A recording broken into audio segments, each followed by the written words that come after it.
नमस्कार, मैं डॉक्टर पीयूष रंजन हूँ। मैं सर गंगाराम हॉस्पिटल नई दिल्ली में गैस्ट्रोएंटरोलॉजिस्ट हूँ। आज आपसे मैं गॉल ब्लैडर स्टोन के साथ जो बाइल डक्ट में स्टोन्स होती हैं उसके ट्रीटमेंट के बारे में बात करूँगा।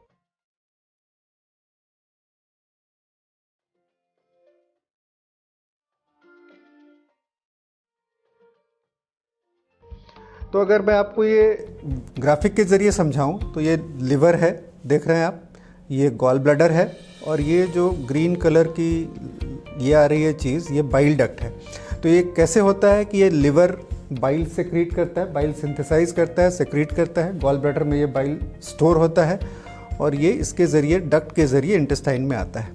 तो इसको अब हम सारी चीज़ों को हटा करके यहाँ देखते हैं कि ये गॉल ब्लैडर है और इसके साथ डिजीज़ प्रोसेसेस के ज़रिए इसमें स्टोन बन जाते हैं और कई बार ये स्टोन्स इसके ज़रिए, इस डक्ट के ज़रिए बाइल डक्ट में आ जाते हैं। गॉल ब्लैडर के स्टोन में जो प्रॉब्लम्स होती हैं, आप मेरा एक दूसरा वीडियो है जिसमें डिटेल में देख सकते हैं कि क्या प्रॉब्लम्स होती हैं और उसमें, और गॉल ब्लैडर स्टोन के कारण जब पेन हो रहा हो तो इसका इलाज ऑपरेशन यानी कि सर्जरी होती है।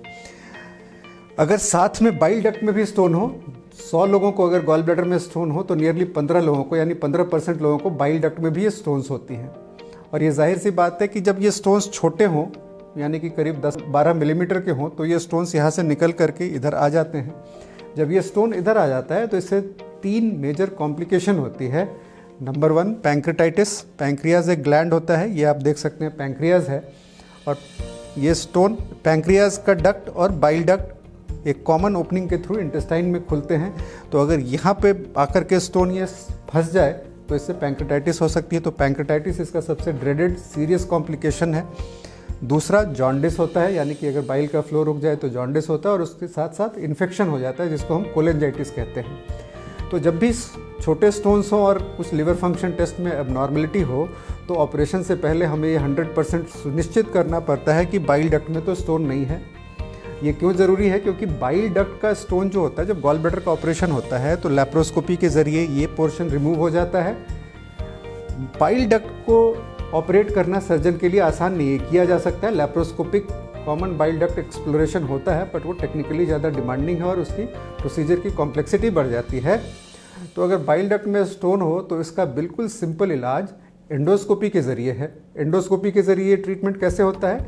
इस प्रोसीजर को ERCP कहते हैं। ERCP का फुल फॉर्म होता है एंडोस्कोपिक रेट्रोग्रेड कोलैंजियो पैंक्रेटोग्राफी।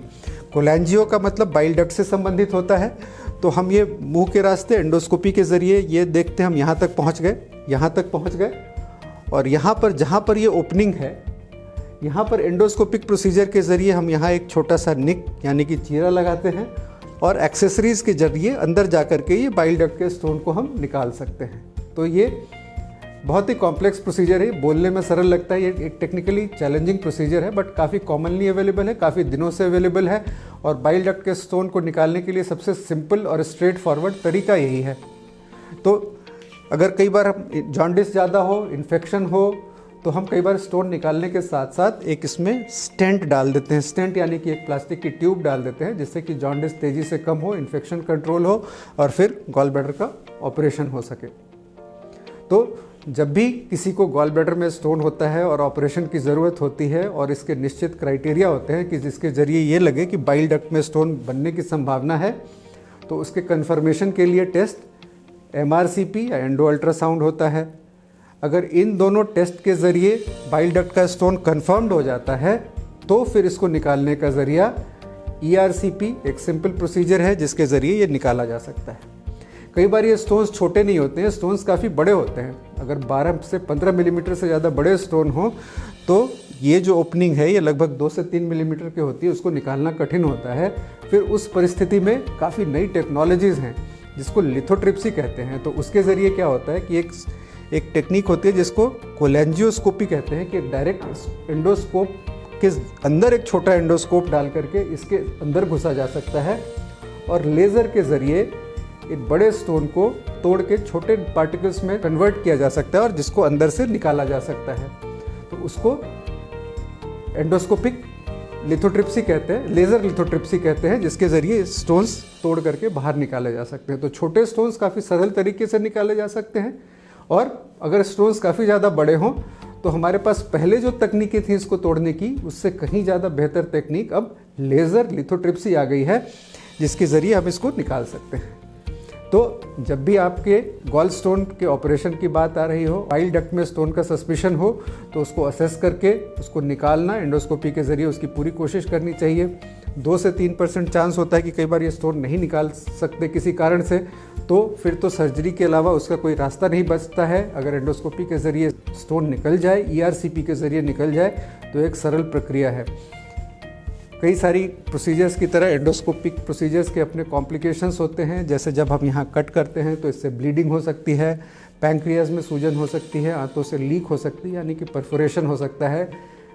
एक अच्छी सेंटर पे अच्छे एक्सपीरियंस वाले एंडोस्कोपिस्ट के साथ ये कॉम्प्लिकेशंस 1 से 2% से ज़्यादा नहीं होते हैं, और अगर होते भी हैं तो उसकी सॉल्यूशन होती है।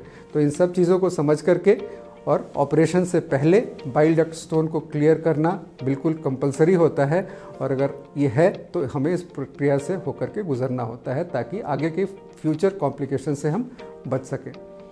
अगर आपको इसके बारे में कुछ और समझना हो, इससे संबंधित जानकारी चाहिए, तो आप मुझसे आकर के मिल सकते हैं। और अगर आपको ये वीडियो अच्छी लगी तो अपने फ्रेंड्स और अपने फैमिली मेम्बर्स के साथ इसको